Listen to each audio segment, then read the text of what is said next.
You ask Tiger to solve. This deals with linear equations with one unknown.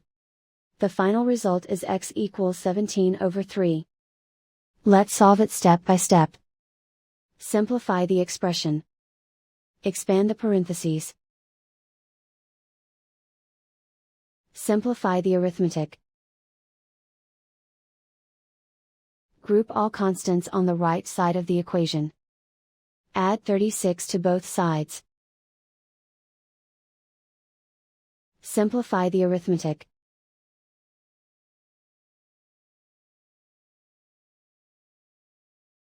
Isolate the x. Divide both sides by 9. Simplify the fraction. Find the greatest common factor of the numerator and denominator. Factor out and cancel the greatest common factor.